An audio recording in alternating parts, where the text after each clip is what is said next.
Pero yun ho yung stand nyo kanina, sir, na hindi kayo naniniwala kay Rambo. Baka to nagbago isip niyo.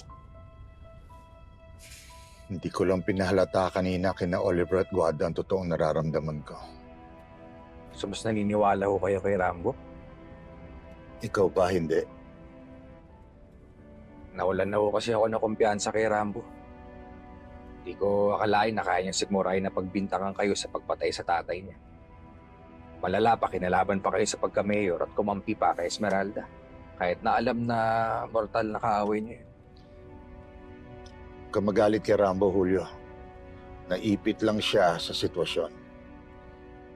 Pero kahit na meron kaming misunderstanding, gusto pa rin niya akong iligtas sa mga manloloko.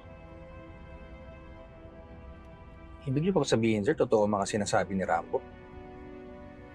Oo. Pwedeng siya nagsasabi ng totoo. Tagal ko nang pinaghihinalaan yan sina Oliver at Guada. Sama talaga ang kutob ko sa kanila pero hindi ko may paliwanag. Kaya sinasarili ko na lang.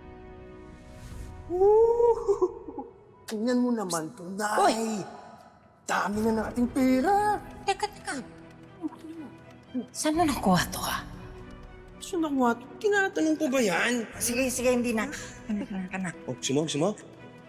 Yan. Ang dipis naman yan. Dagdagan mo. Ano mo na? Init. Ano?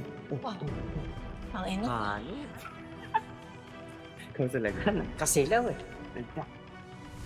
Huwag lang malaman ni Sir Eduardo yung sikreto natin. Anong sekreto to narinig ko?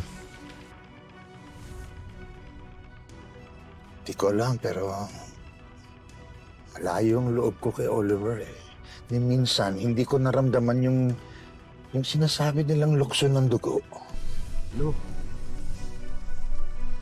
Salamat po sa Diyos dahil pinagtagpo niya ko tayo.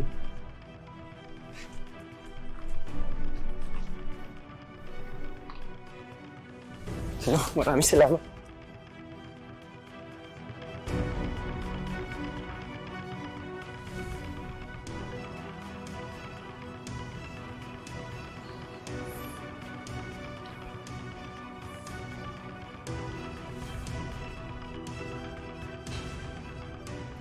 Parang may mali.